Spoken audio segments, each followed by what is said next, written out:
All right, appreciate you waiting up. Great scrimmage, and probably in excess of 150 plays or so. Everything, offense, defense, special teams, and every situation. Live tackling for about maybe half of that is what I think it is, whatever number we're allowed to do. We got to that limit, and then we blow a horn, go to thud. But the quarterbacks, all the quarterbacks worked in there. Name it, red zone, third down work, coming out, goal line. 2-minute situations, 4-minute situations, overtime a couple times. All in all, just a very productive day. Progress, miles to go. So. Sound like Byron had a couple of scores and did particularly well in the running game. Just like watching it from the top or something. Well, you've got an inside guy who puts it out there. So yeah, I'll have to find that guy and have him go work with you or something like that. So. Well, how have you seen from Byron? Did a really good job. He better grow up fast. You know, he did have a personal foul after a run during a 4-minute drill. I ain't gonna tolerate that here. But he did do a really good job with all the other stuff and has had a really good camp. So a really bright future for him, and overall positive. What goes into the timeline, this decision-making for quarterbacks now that you've had both scrimmages? We're close. Yeah. We're close. Joe mentioned executing and finishing drives compared to the first scrimmage. Did you see that happen? 9-day difference. Yes, sir. Feels like that first scrimmage, the defense had their way for most of it. And early on in this one, the offense came out, and they came out fast and strong. They finished drives. First series was a 3-and-out. After that, they got going, got the momentum, played fast a couple times, but nothing. You know, we're not a super high tempo operation, but just all in all, very efficient, operated really well, eliminated penalties, especially pre-snap penalties was a big issue. Scrimmage one, played cleaner, played faster, and finished. Really try to finish plays. There were some good efforts on defense as well. All in all, today was a better day for the offense and the defense, but you saw some positive progress on both sides. What's kind of the next step now, heading into this next week? We'll stay in camp mode is what we'll do. Now we'll take some of the physical work off of these guys in the next 48 hours. These are 2 days that we feel really key to being ready for 2 weeks down the line, 2 weeks from now. So tomorrow we'll lift and walk through, review the film, talk about where we are, the gap that exists, and what we have to do to close that gap. We'll jump into film. We'll talk about what we're going to do over the next couple of days, and they'll have 24 hours after that to really get their bodies right, their minds right, and focused to get at it again on Tuesday. You know, we're not in school. We don't start classes for a while, for I think 4 weeks or something like that. So we still have that camp opportunity, that camp time and mode opportunity. We're going to use it. We've talked a lot about the guys on the edges, but one guy we haven't talked a lot about is Mace. Mm-hmm. Just in his development as a guy who's experienced as he is. Mm-hmm. What's he shown in camp as far as that next step of progress? Just came in really good shape. You know, he's down to 260 pounds, heavy-handed, and he's always been a great striker, and it's showing up really well. He sets edges like very few people do. He can get hands on a tight end. He can take on double teams with tackles, tight ends, or tight ends and wings. Set edges, turn to run back, and he's also slippery in the pass game as well. He got a great power rush. Has really developed his speed and explosiveness. He's had a great camp so far. So, and is always just a great human being. Done a great job with our principles and values and our culture. Steve Stevens really capitalized on spring, and obviously still running with the ones. Again, a guy who spent a lot of years lower down on the organizational chart, and now is in a position.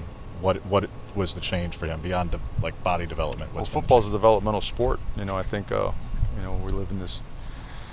You know, in this day and time is we lose sight of the fact that this sport, it does take time. You know, to be a really good player, it might take some guys a little bit longer than another. It might take the right opportunity. Just you're not sure when it's going to pop, but it's certainly the game has slowed down for him. He's playing fast. He's playing physical. A little bit, well, not a lot like George Moore. George Moore's about 29, 30 years old. It took him a while, but he's really in a good place. I think Steve is right on par with what we've seen in just traditionally over 100 years of football, is that he has developed, he understands the system, he understands leverage, angles, runs really well. His body has developed. That's the biggest thing. You know, you see a guy that can consistently hits over 21.5 miles per hour on the GPS, and when he hits it, you feel it. Very physical guy. He knows how to practice. He understands the culture, does things the right way. Really fired up. Very, very happy for him, watching him develop. Does the new I was curious, does the new fan protocol extend to the team as well? And do you feel like, heading into this thing that you guys are doing the due diligence, vaccinated enough to where you're not worried about a potential outbreak or anything? Our protocols are really, really high end, always have been from the beginning, ever since the pandemic broke out. And look, I'm just fired up beyond words that we're having fans, okay? And I know they're fired up, and I need to see him. We need to see him. We need to have him in there. And whatever the protocol is, we can still be extremely loud. So it'd be good 2 weeks out to start practicing being loud, with mask, without mask, whatever it takes. And we're excited to see him. Mike is a guy who 2 years, but we've seen for the equivalent of one season for myriad reasons. What do you guys see, particularly in this camp, where this is the first so far fully normal camp for him? Yeah, Mike, we were talking about that the other day, man. He that first camp of his, he was lights out. And I'll never forget, it was this day or this particular practice 2 years ago when he injured his shoulder. I remember leaving that practice, it felt like we had lost the game. That's how devastating it was, because he was playing so well. Well, he's healthy, he's focused, he's locked in, motivated. He takes a hard coaching, and Coach McClendon does the best job of anyone in the country at wide receiver. And those two have formed a really good bond, and Micah wants to be great. He wants to be pushed, and he's getting a full dose of it. He's been extremely productive. He's made explosive plays. He's become a gritty player. Always had that in him, but now he's doing it in the running game as well. Expecting a huge year out of him, really. I mean, he's been great. What's the separation like between the three freshman quarterbacks? Is there a guy that's separating himself among the three that you have a good idea who could be your two? I feel like they're all different, so they separate themselves in different ways. But none of them do something poorly. Just they excel at some things better than others. At the end of the day, it's about moving the chains and scoring points. So we have enough in our offense where you can play differently with each one and not really come off the rails with the system. So all in all, it's just you're looking at three guys that have been pretty accurate, that from a decision-making standpoint are lying in the 88 to 94% range. It's not good enough, but it's getting there. Very conscientious guys that, they understand protections. In the middle of the night last night, I hit Ty Thompson up. I said, hey man, we were in this protection. You talk to me, you tell me who's got who and what do you have? And he sends back, two-page paragraph in detail. And I thought I had him, but I don't know. Maybe he had the playbook beside him and he was cheating or something like that. But those guys, they take a lot of pride in that. Anthony's done a great job. Anthony had a really good day today. Ty had a good day. Butter had a good day. Robbie continues to get better and better. And it's tight, It's one of those deals where, look, somebody's going to be disappointed at the end. And that part, it's not fun. But it is real. But one thing, if you look at it for what it is, every one of those quarterbacks should be enthused about their future, because they all got a shot. They all got a shot to be the guy that's competing against the guy. They're all right there. We did a really good job evaluating guys with high character and that want to compete, and we'll find out. We'll find out what we're about here in a little bit. In the spring, Anthony was the clear-cut number one. Have those guys closed the gap at all, or is Anthony still pretty in a good spot? Gaps. Talking about closing gaps. They're all better. Like, we feel if we played our quarterbacks, we're winning. We're going to win football games. Anthony continues to get better. Anthony allows himself to get pushed really hard. I mean, that's how we work here. We don't cross the line of demeaning. We say on demanding. And because we know that right now we're playing in front of an empty stadium, soon that thing's going to be filled up. We're going to go to places that are filled up and make a lot of noise and make things difficult. So we have to create those types of that type of duress, that type of pressure, and see what type of response we get by being very precise, very accurate, just being very diligent with attention to detail that's unmatched. If we could do that on a consistent basis, then that's how you create separation. It's like, they're getting there, but also Anthony's pushing ahead as well. Sure. So as the gap closes, there's also push on the other side. We've talked about the changes in roster management, the initial counter.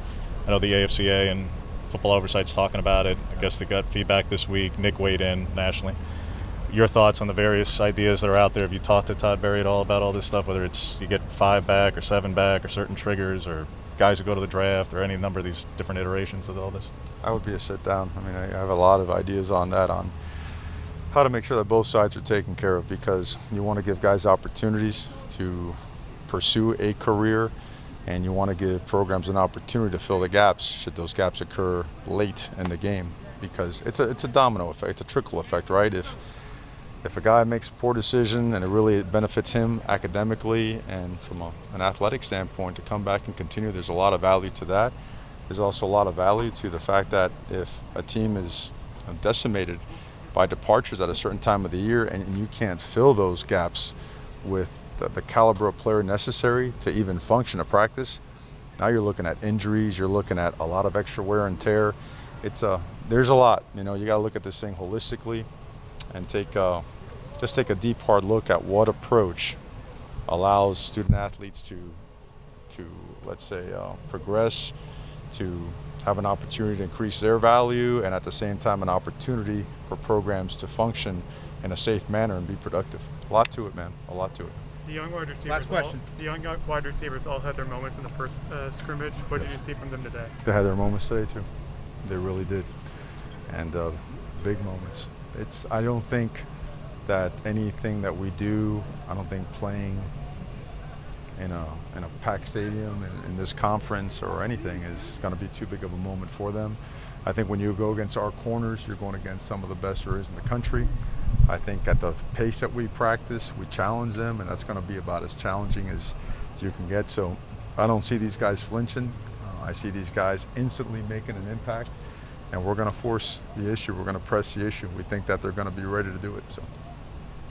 All right, thanks, Coach. Okay. Thank you, guys. Boom.